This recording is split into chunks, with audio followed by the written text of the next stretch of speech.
Volume 2, Part 3, Chapter 11 of Democracy in America is called How Equality of Conditions Contributes to Maintaining Good Mores in America.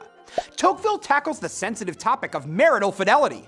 When political stability returns to France and the French realize all the fruits of democracy, Tocqueville dares to hope for an improvement in the mores of his native country.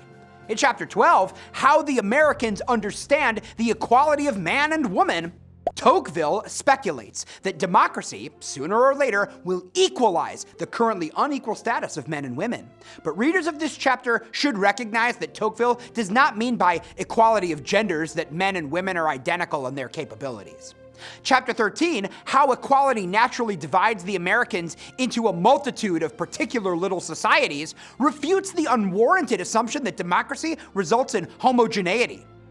Chapter 14, Some Reflections on American Manners, asserts that American manners are rarely dignified, for several reasons.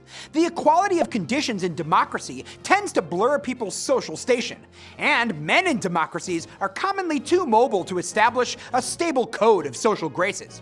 In Chapter 15, On the Gravity of the Americans and Why It Does Not Prevent Their Often Doing Ill-Considered Things, Tocqueville considers that the serious demeanor of Americans results in part from their pride and in part from their concern with the affairs of government. But gravity does not prevent some Americans from acting impulsively or foolishly upon occasion. In Chapter 16, Why the National Vanity of the Americans is more restive and more quarrelsome than that of the English, different peoples manifest their national pride in different ways, Tocqueville observes.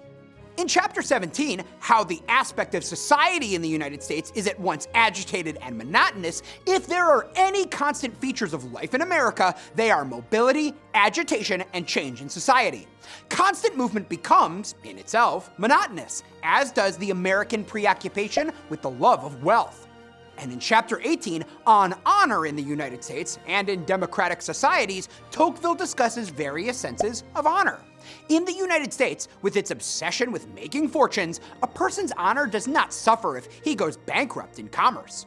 Warlike valor is little prized, and courage is more to be found in commercial ventures than on the battlefield. In America, there is honor in work and dishonor in idleness.